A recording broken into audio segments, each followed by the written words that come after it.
Ignition sequence starts. 6, 5, 4, 3, 2, 1, 0. All engine running. Liftoff. Liftoff.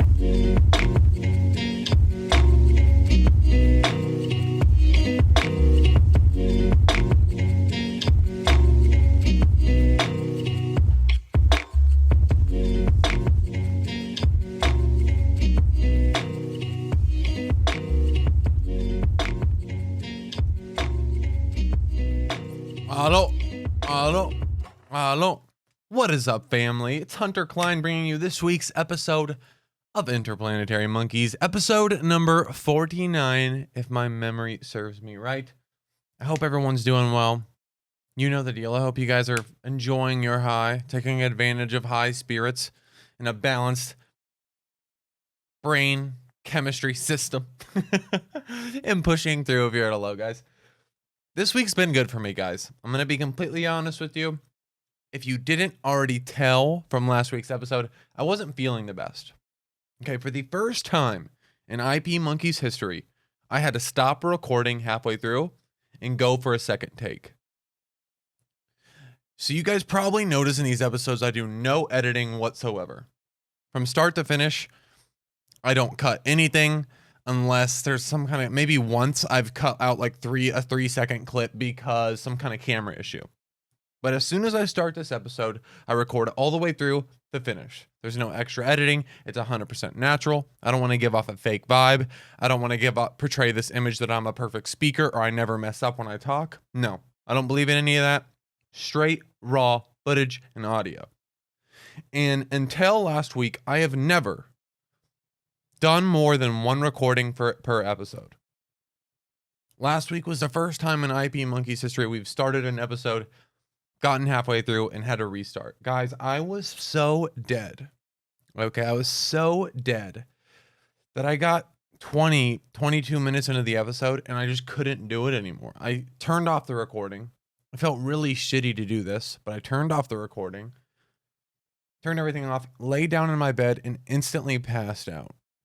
And the only reason I can think for this happening is just all this work has been catching up with me. You know, these 16-hour days of school, workout, then directly go to the restaurant until 11, get home, pass out.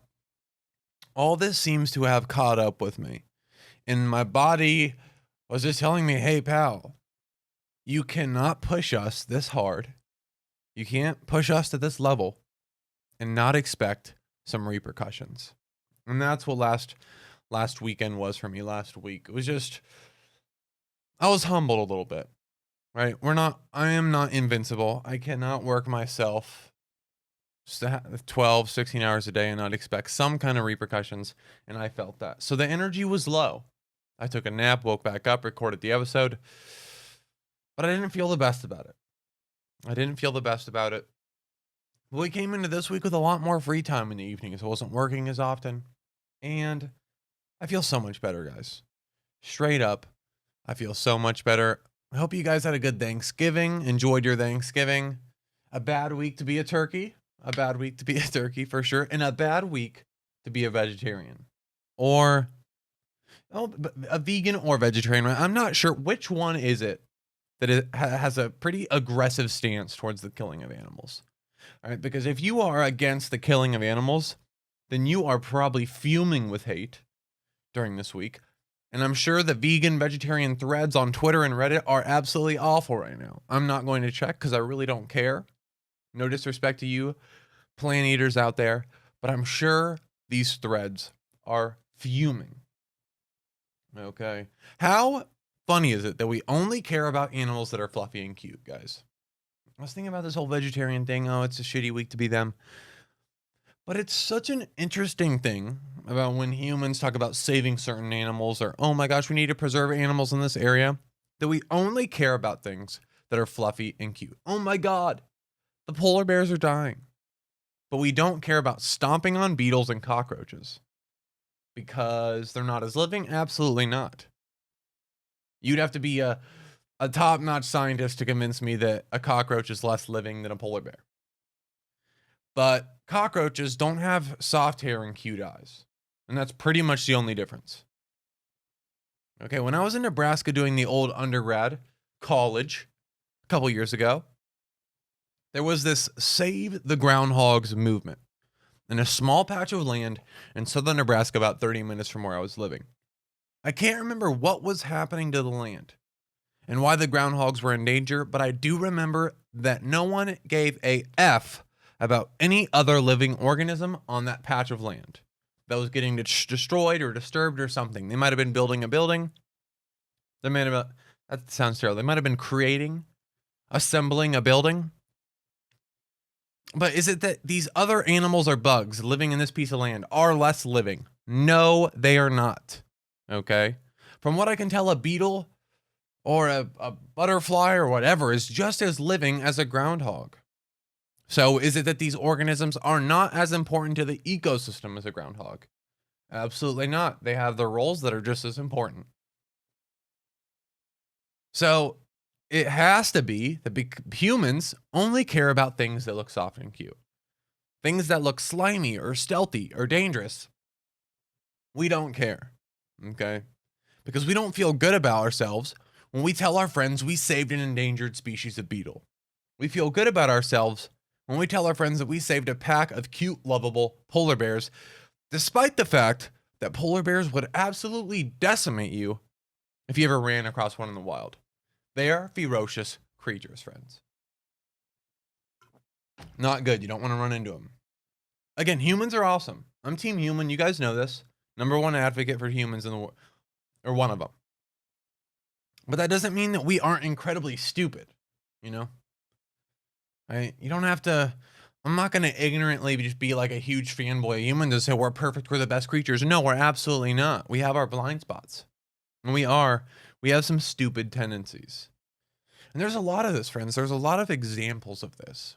There's a lot of human behavior that seems all beautiful and kind at the surface, but when you peek behind the curtains, it turns out to be very monkey-like, very simple, and not so selfless, okay? For example, I want to talk on the term altruism.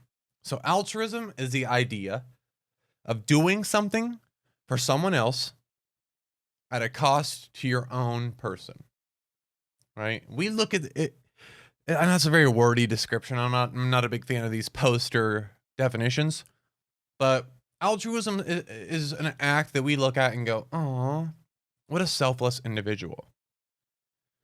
All right, so here's a question that I ask in a lot of my classes. You're getting a free biology course. This is a lecture I would give to students, or a little thought experiment I would do with students in my classroom.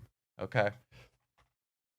We can ask the question, does altruism exist in humans? Do humans do things for other humans that help them, the other party, at a cost to their own? And do humans do this, right? Do we act in altruism? The overwhelming answer for people is yes. The overwhelming amount of students in a classroom will say yes. People do things for other people at the expense of themselves all the time. Examples these people will use. Examples that you might be thinking of or you might use. Giving money to homeless people. This is altruistic. You are giving your hard-earned cash to someone who needs it more than you. You're losing money while benefiting them. So that human is going up and you're going down. What a selfless act. Humans are awesome. End the discussion there. Absolutely not, guys, because it gets a little interesting here. Now, let's actually look at this. First off, don't you feel joy when giving a homeless man money?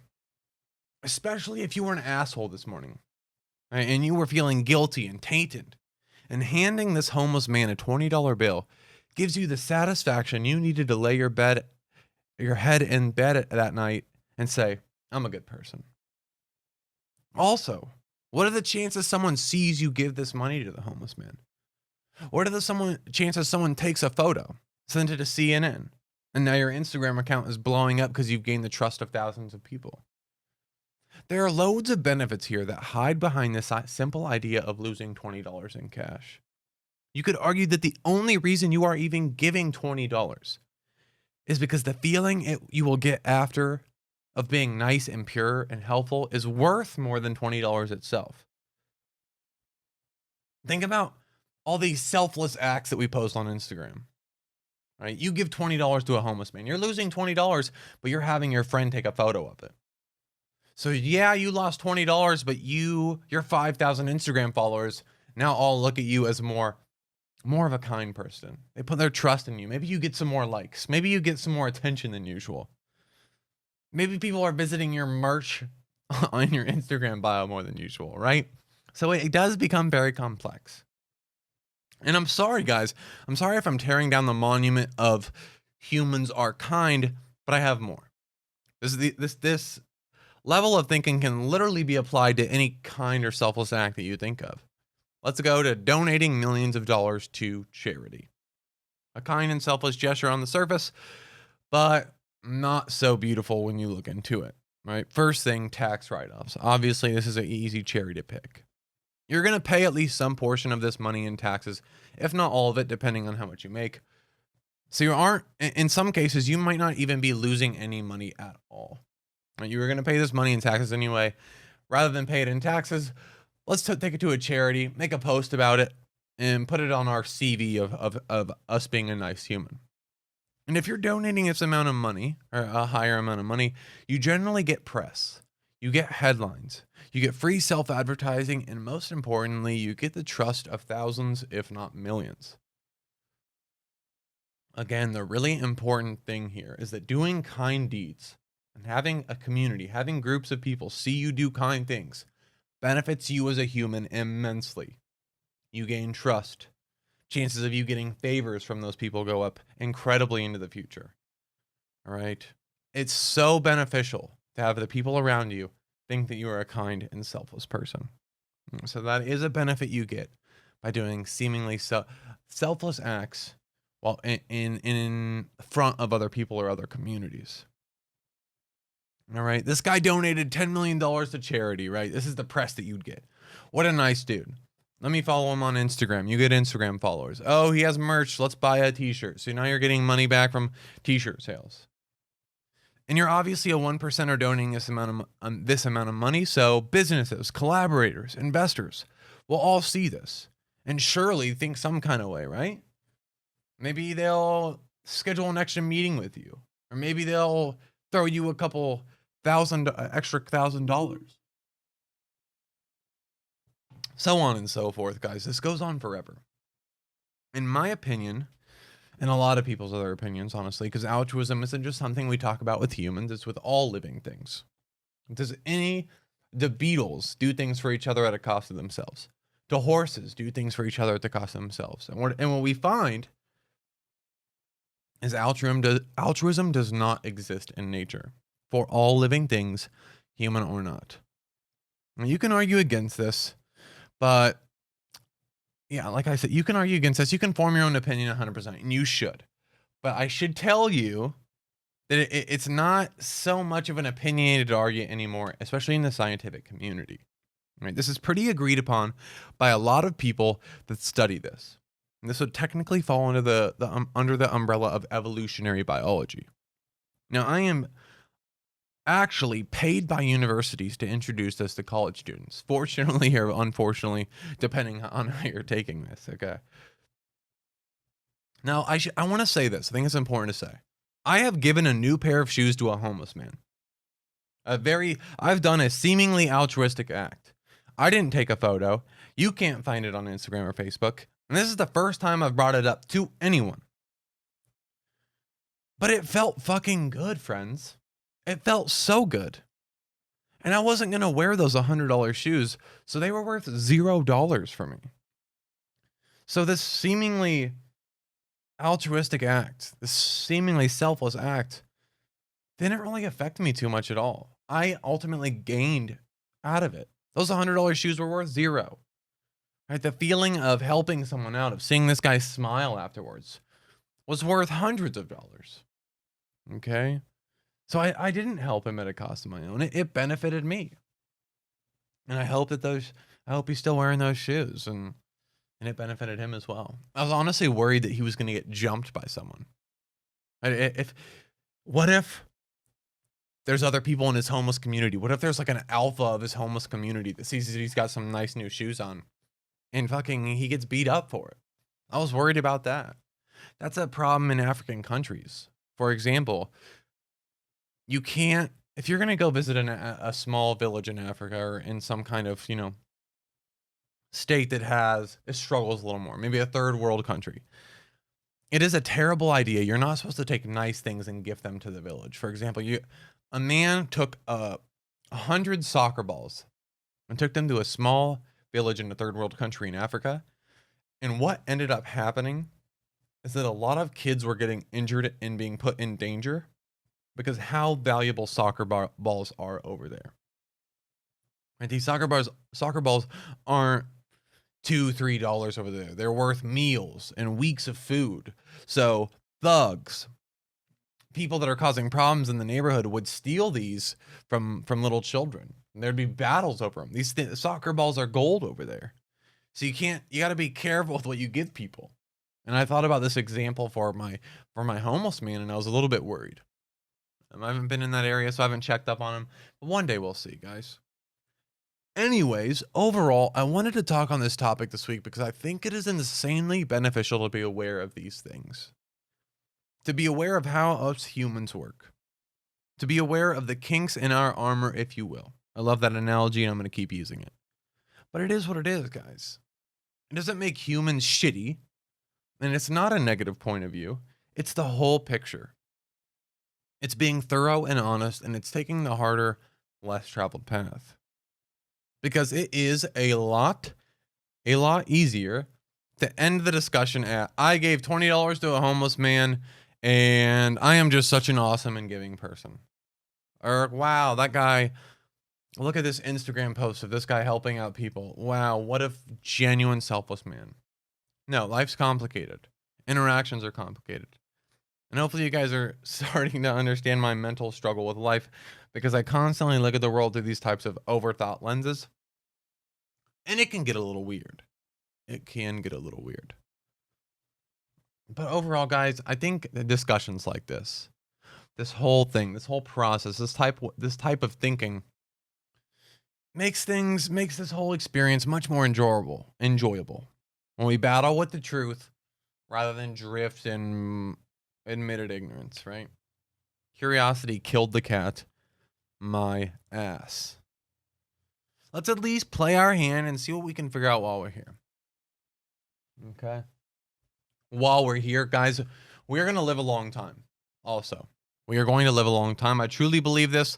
And I think if you look at what's happening in the field of longevity and medicine, it's a no-brainer. I think that our lifespans, maybe not ours, maybe the next generations, but the human lifespan is going to start getting extremely long. We've learned how to reverse aging in mice. We flip some genes in the mice in the code of life and literally watch these sons of bees get younger physiologically, like Benjamin Button. Not to mention things like stem cells that are already available. Testosterone replacement for men. I'm doing this, by the way. And all these other biohacking methods we have coming out. Stem cells, guys. I tore my labrum, where my bicep attaches to my shoulder, when I was about 18 years old. I never got surgery, and it was fucked up. It was terrible. I got stem cells injected into my shoulder, and today, I might as well, I guarantee if I went and got an MRI that it would be around probably 80 to 90% healed, if not fully healed. That stuff works. And it's relatively new. Give these technologies, give what we're figuring out in another 100 years, another 100, 200 years. Guys, things are going to be gnarly. Then you can start thinking about, okay, well, rich people are obviously going to have contact with this stuff or have access to this stuff more readily. It's probably going to be expensive, or the best versions of these longevity and age reversing technologies are going to be relatively expensive. Obviously, the rich people are going to have access. So the rich people are going to live longer, reproduce more. The poor people are going to be fucked. And then we have just this insane splitting of America, this separation of the top and the bottom. And I don't really want to talk about this too much, but you can let your curiosity run wild. Next thing you know, in 1,000 years, we have sky people that live on floating islands, and then we have extremely poor people that live on a dry, desolate earth. And thus we have every movie plot for every new Netflix TV show that's come out, like Altered Carbon. Okay. Sorry, guys, I'm all over the place. I kind of have a little more energy than last week, and things are just a little exciting. I'm a little more on my horse today, and I'm kind of feeling myself. One thing that I've been battling with a lot recently is that I need to be nicer to people. And I don't mean this like one-on-one. I'm generally a nice person. Try to be kind, try not to give off negative vibes, if you will. But I'm talking internally. My internal voice when I see specific people. The judgment, right? The jealousy. These two go hand in hand.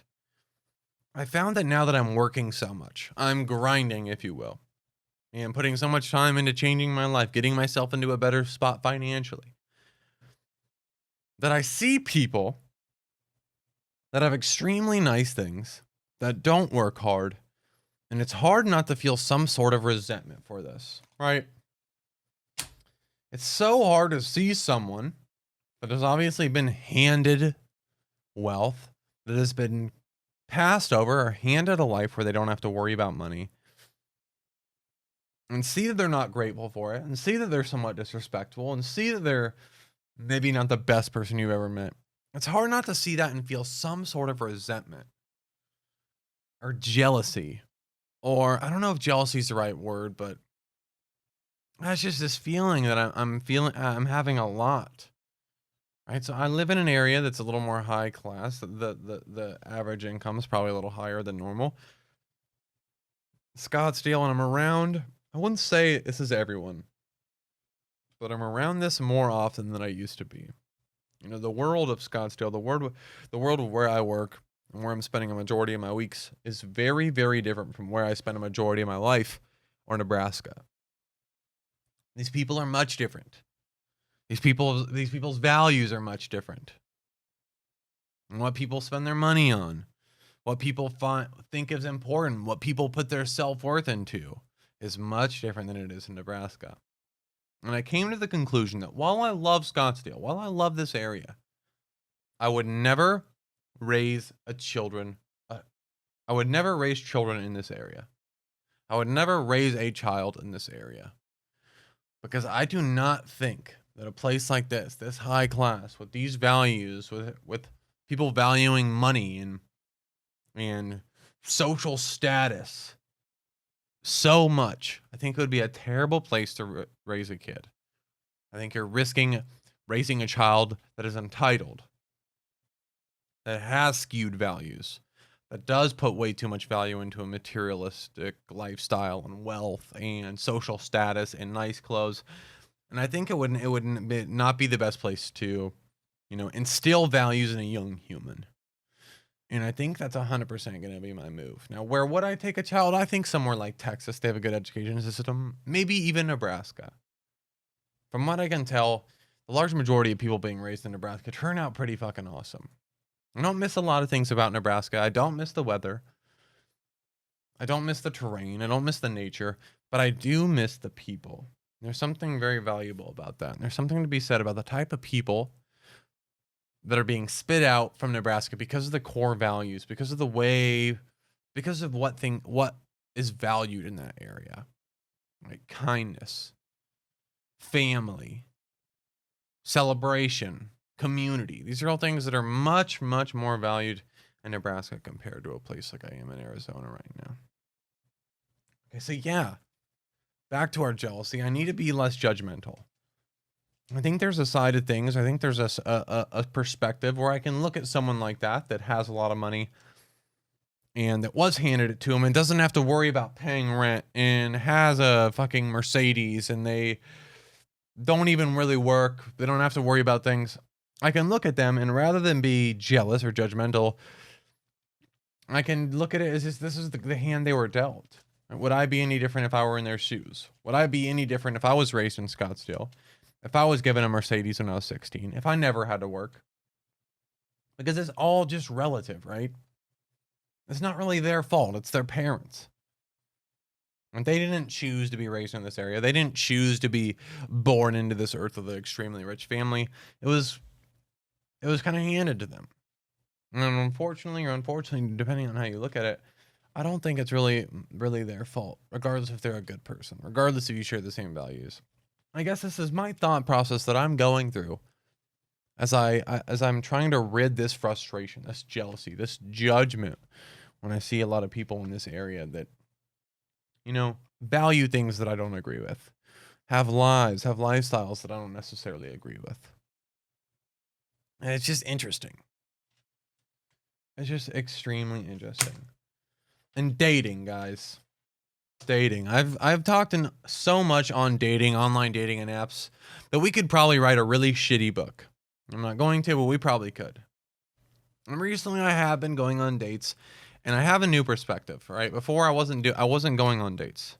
So my perspective, my opinions were honestly pretty shitty and empty. Very surface level, very assumed.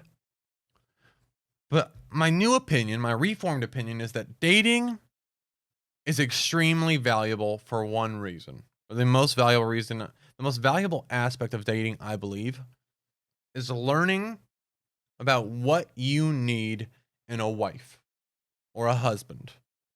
Okay? Learning what you need from a relationship. Learning what you don't need, what you can't stand. Learning things that you could probably live with. It's so important, guys. I'm finding myself recently off of a little dating stream, of a little fling. And I'm in this headspace where I'm just constantly learning a lot, or having a lot of epiphanies about what I need in a woman in my life. What caused issues in this last connection? What were some red flags? Right? What are some things that I need in a girl to avoid these going forward? Right? I'm a very loud, I talk a lot. No shit, Hunter. You have a podcast. Yeah, I talk a lot. I have a lot of opinions about things. I'm always trying to find the lessons in things. I always have.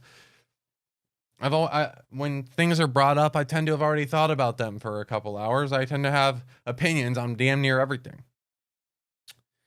This can become very problematic in a relationship when I meet a woman who doesn't have a lot of opinions, who doesn't think about things very often, who isn't trying to figure things out, who's not really an overthinker like I am.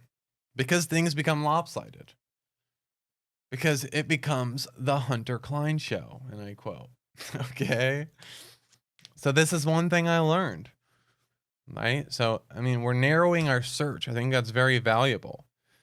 Just because things don't work out with a specific person, I don't think there's any hardship. I'm trying to be responsible about it. I'm trying to walk away, making sure that both parties are better than when we first joined. I hope, we're learning things from each other. But I learned from one initial fling, I learned a lot about what I need in women going forward. All right, so now I can be a little more selective, a little better judgment, rather than just jumping blindly into a pool. And it's valuable, guys. It's so damn valuable. And for that reason, like I said, but I've talked about before, I'm not going to rush into this process. I'm not going to kick back up my Tinder and start fucking swiping desperately every day. Or DMing chicks every day, desperately looking for someone to go to Panera Bread with. But I am excited for the next opportunity that comes around. For the next relationship, interaction with a woman that organically arises in my life. I look forward to it because there will be something to learn from that. Give me a better shot, or create the potential for a better future for myself, because I'll have a better idea what kind of woman we're trying to settle down with. You know what I mean, family? Absolutely. Absolutely. Current events, guys, this is something that I want to work on a little more. I want to date the podcast a little bit. I want to create some value at the end, and I think we're going to be going into current events, or I'm going to be just looking at the news and seeing what's going on in the world. If there's nothing really interesting, like right now in the U.S., everything's still very political. We're slowly getting out of it. I'll probably just come up with some random fun facts that are going on. I want to make sure I constantly create value for you guys. one thing that's really interesting about the podcast, and one thing that I wasn't expecting with creating these episodes, is that people value certain episodes very, very differently. Right? My idea of what is a good episode, what is a good week, what is good content, is very different from each and every individual viewer. The week that I figure that, we didn't do very well, or I wasn't very entertaining, or didn't provide a lot of value for you guys, will be the week that someone says it was their favorite episode. And I'm pretty flabbergasted by this. But this has happened enough. This is kind of a pattern that has emerged, and it's becoming obvious that I have no clue what's good or bad. The beautiful thing about this art, the beautiful thing about this process, this project, is that it's really up for your own interpretations. My point in saying all this is I want to create a section of the pod, or a little snippet of current events somewhere in the podcast, where regardless of whether or not you related to the talk itself, the general meat and potatoes of the pod, of me talking about random shit I've experienced throughout the week, observations I've had, lessons that I've gotten, regardless of whether or not you connect to that, I want to create a very steady stream of current events at the end of the podcast that'll be kind of an anchor, right? Be kind of an anchor, something to look forward to if you're not really feeling the content. If you don't really care about me talking about altruism, you're like, fuck this a little bit. All right. With that being said, I have some current events, but I, like, next week is when this is going to start. Okay. This is something that I kind of really, really committed to and decided on within the last couple hours. So I had to sift through a lot of politics for this, guys. But a family in Minnesota, guys, this is beautiful. A family in Minnesota lost their dog in the woods for 3 days. Okay, and to get the dog back, this is genius. They took unwashed clothing. Very important that it's not washed. They took unwashed clothing and tied it up on trees in the woods that the dog was lost in and left it. And twice a day, 3 times a day, they'd go check the woods. And they found the dog sitting under the branch with a jacket on it. And the reason, so I wish I would have had this when I was a kid. I don't have a dog right now, but when I was a kid and we constantly lost our dog, this would be a foolproof method. The unwashed clothes have your scent on it. And obviously that's some type of comfort. It has some kind of comfort value for the dog, right? So they'll smell it. They have extremely good senses. I'm not sure how good their smelling is. I'm pretty sure it's wild in comparison to humans. But they smell your scent, home, if you will, and it attracts them and they go sit by it. So it's a good way to bait a lost dog. Unwashed clothing, very important. And they have a picture of it on the news channel, guys. It is so beautiful. I don't know how useful this would have been for me personally as a kid, because for whatever reason, when I was a child, and we lost our dog, Sophie, a boxer, she was the cutest thing in the world, she would always come back. We were always stressed at first. Initially, she would run off, and me and my mom were panicking. Right? She's gone forever. I lost my best friend. But she would always come back, to the point where we never put her on a leash. We would let her out of the house all the time because she would always come back. Now, if your dog doesn't always come back, I think that should probably be pretty alarming. I think there are some that points to some maybe some parenting issues, maybe some care issues. Maybe your dog's not the happiest, but who am I to say that? But if that is your case, if your dog is or is not unhappy with the way you are treating him in the home that he has, tie up some unwashed clothing to branches, tie some unwashed pants, socks, whatever it may be, around wherever they might have been lost, and they should move towards them. Guys, Arnold Schwarzenegger is 73 years old. How wild is that? For whatever reason, this guy should be 45 in my head. So I guarantee this guy is on some type of regenerative medicine. I guarantee this guy's doing testosterone replacement therapy. I guarantee this guy's got a couple shots of stem cells. He's got to be doing something, because this guy is not all natural. He is 73. Absolutely not. You don't make your body is not supposed to form muscles like that as a 73-year-old man. Can't convince me otherwise. Guys, if you want to get involved with the podcast, if you guys want to call in, talk about random topics, whether it be going on a date on Tinder or laundry use tips. Fuck, I messed that up. Whatever it might be, guys, call the Interplanetary Monkeys hotline 602-892-4371. My point in saying that BS or whatever I just said is that it doesn't matter, guys. We talk about anything and everything on this pod, and yeah, I don't really care. I just want to hear who's listening to the podcast, okay? I want to hear who's out there. I see the numbers, but I don't see faces. And I'm very interested to hear and see what people have to say about things, their opinions. What kind of content do you like when we talk about on the episode? What do you not like? What does it make you think of? What are you struggling with? What are you enjoying right now in life? Again, that phone number is 602-892-4371. Guys, we're on a high this week. We were feeling good. Who knows how it'll be next week? Who knows? So we're enjoying it while we're here, trying to have a good time and trying to battle through. We're making money. We're working hard, working harder than ever. We're losing some of our free time, but the small increments of free time we do have are much more enjoyable now. It's like we're distilling happiness in a very small moments. I wasn't alone this Thanksgiving, which was fantastic. I did work, which is awesome because I don't have the worst part about being alone on Thanksgiving is not actually being alone. It is afterwards, the weeks following, when your friends asked you, what did you do for Thanksgiving? And you have the choice to either lie and say, oh, I had a crazy dinner with this family. Or you can be truthful and say, I spent it alone, which then is followed by a pity party. And which makes me feel so shitty. Like, oh, you poor thing. Like, oh, guys, that's so rough. I don't like that. I'm not a big celebration guy. Right now, I'm not a big holiday guy. I'm kind of just a grinder. It felt good to work. I got some Thanksgiving food from the restaurant, and we felt good. Okay? It was good. At least we weren't alone in the apartment. And we hung out with some friends, drank some tequila, and we're living large, guys. We're living large. Once again, the Interplanetary Monkeys hotline is 602-892-4371. Call that. Leave a voicemail. Leave your thoughts. We'll play it on the podcast. We'll talk about it. We'll play around with it. Whatever it might be. All right, guys. That's it for this week's episode of Interplanetary Monkeys. This is Hunter Klein. And you bet your A you'll hear from me next week. Peace.